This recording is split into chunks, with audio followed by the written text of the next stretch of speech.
Olá, meus irmãos, graça e paz a cada um da Igreja Presbiteriana do Paranoá. Deus abençoe a sua vida. Gostaria de abrir lá no livro de Abacuque. Nós vamos passear um pouco nesse livro.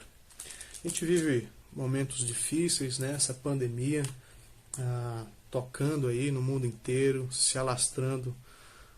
E é uma situação bem complicada, né? Abacuque, aqui na sua época, o ano 600 a.C., aproximadamente, viveu também uma época complicada.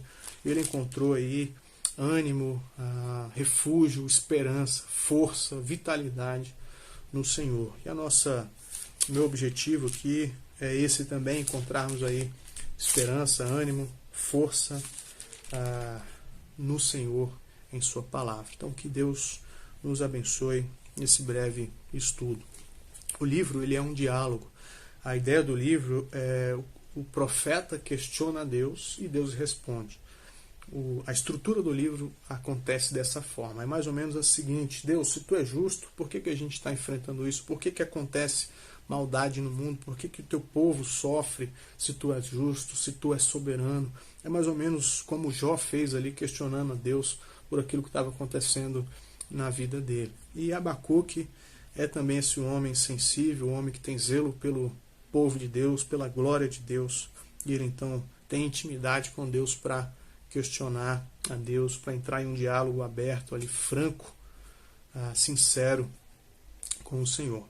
Então, a primeira parte, o primeiro questionamento está aí no capítulo 1, verso de 1 a 4. A gente não vai ler tudo, eu vou pensar aqui alguns versos que conseguem sintetizar aí, conseguem resumir o que o texto nos fala. Então, a primeira parte é nesse trecho aí, verso de 1 ao verso 4.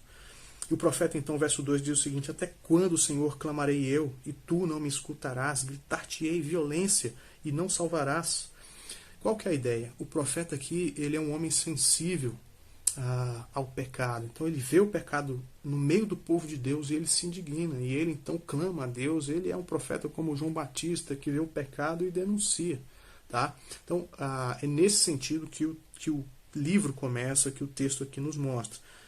O profeta ele vai citar aí algumas situações ou alguns pecados. Ele fala de violência, verso 2. Ele fala de iniquidade, verso 3. Ele fala de contendas ainda no verso 3, litígios.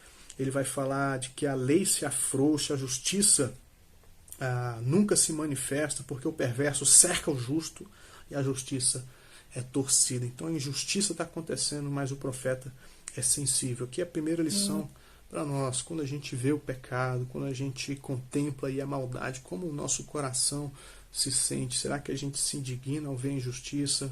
A gente se alegra? A gente é indiferente ao que está acontecendo? Que o profeta nos mostra que um coração em Deus, ele se indigna com o mal. Mateus 5:6 vai dizer: bem-aventurado aquele que tem fome e sede de justiça. Então o profeta já nos dá aqui uma lição aí, um ensinamento. O nosso coração deve ser sensível sim ao pecado, a gente deve se indignar com o mal. Isso faz parte aí do coração que está diante de Deus, um coração transformado, um coração novo. Ele se indigna com o mal, tá? Então, esse é o primeiro questionamento. Deus responde de uma maneira que o profeta não vai gostar muito. Então, a resposta da oração que o profeta faz, que Abacuque faz, Deus responde de uma maneira inusitada, né? E a síntese, o resumo está lá no verso de número 6. Pois eis que suscito os caldeus, ou seja, os babilônicos, nação amarga e impetuosa, que marcham pela largura da terra para apoderar-se de moradas que não são suas. Deus faz, é como se o profeta falasse na primeira parte: Deus, o teu povo está pecando, a justiça a injustiça está solta, a lei está frouxa, há contendas, litígios, violência, iniquidade, pecado no meio do teu povo e tu não está fazendo nada, Senhor. Tu não é justo. Como é que você pode deixar isso acontecer? E aí Deus diz para ele: eu estou levantando os caldeus. E a ideia é que os caldeus então seriam o remédio aí para o povo de Deus. Essa é a resposta de Deus. E o profeta ele vai ficar alarmado com isso, porque a ideia é que Deus está usando um remédio muito amargo. Deus vai disciplinar o seu povo pelas mãos de um povo cruel, de um exército que maltrata, que mói as pessoas, que machuca, né? Um povo ímpio, um povo violento vai tocar no povo de Deus. Isso deixa o profeta então mais alarmado ainda. E ele diz o seguinte, verso 12: Não és tu desde a eternidade, ó Senhor, meu Deus, ó meu santo, não morreremos. Ó Senhor, para executar juízo, puseste aquele povo, ou seja, os caldeus. Tu, ó rocha, o fundaste para servir de disciplina. E aí ele expressa da seguinte maneira, verso 13: Tu és tão puro de olhos que não podes ver o mal, e a opressão não podes contemplar. Por que, pois, toleras os que procedem perfidamente e te calas quando o perverso devora aquele que é mais justo do que ele?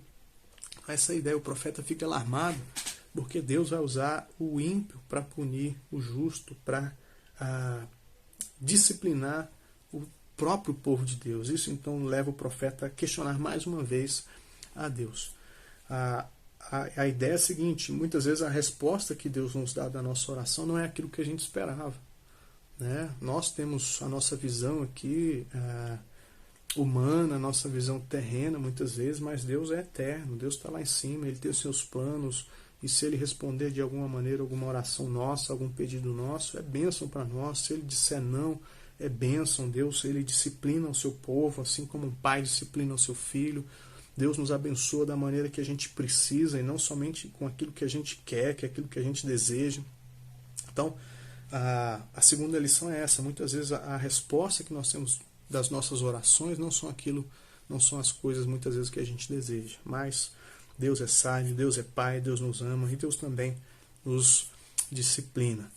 Capítulo 2, o profeta então ele termina dizendo o seguinte: pôr-me-ei, verso 1 do capítulo 2, na minha torre de vigia, colocar-me-ei sobre a fortaleza e vigiarei para ver o que Deus me dirá e que resposta eu terei à minha queixa. Ele faz como se fosse uma figura de linguagem, que ele vai subir na torre e vai ficar esperando o mensageiro chegar, a resposta da oração dele chegar.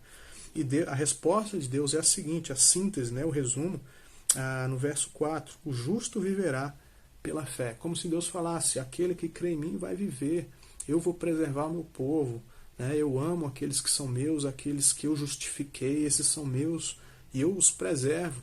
Mesmo que a morte chegue, mesmo que algo nos alcance, nós somos guardados em Deus, né, para a eternidade, para a consumação, e não somente nessa terra. Nós enfrentaremos dificuldades, mas a nossa vida ela é pautada por aquilo que a gente crê, né? A gente crê no Senhor, nós cremos no Altíssimo, no Eterno, naquele que governa sobre todas as coisas, e a nossa confiança é somente nele. O justo viverá pela fé. Isso nos leva ao Novo Testamento, isso nos leva a ideia de que Cristo pagou pelos nossos pecados, né?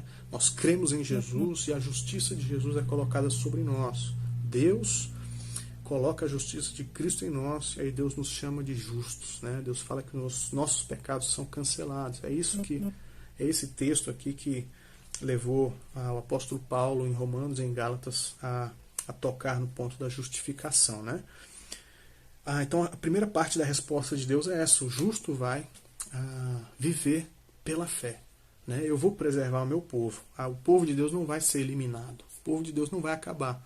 Mas a segunda resposta, a segunda parte da resposta de Deus é que Ele vai castigar o ímpio, né? Isso também nos leva à ideia de que o instrumento que Deus usou, o chicote que Deus usou, né, a vara que Deus usou para disciplinar o seu povo vai ser também atirada no fogo. Deus vai punir os babilônicos, né? E aí ele começa a dizer um monte de ai. Verso 6, ai daquele que acumula o que não é seu. Verso 9, ai daquele que ajunta em sua casa bens mal adquiridos, ou seja, fruto de roubo. Verso 12 fala de violência. Verso 15 fala de bebedeira, de bebida. Verso 18 e verso 19 fala do ídolo, né? De uma nação idólatra, e Deus os puniria, né? Verso 20, o Senhor, porém, está no seu santo templo, cale-se diante dele toda a terra. A soberania de Deus é mais uma vez afirmada aqui em tudo o que acontece. Deus é soberano e nós descansamos nessa soberania de Deus, né? Deus é justo, Deus é santo, Deus se indigna com o mal, Deus pune o ímpio, Deus disciplina o seu povo e Ele está assentado no seu templo, Ele está no seu santo templo, cale-se diante dele toda a terra. Depois que Deus então fala que o justo vai viver, que o povo de Deus vai permanecer ainda, e que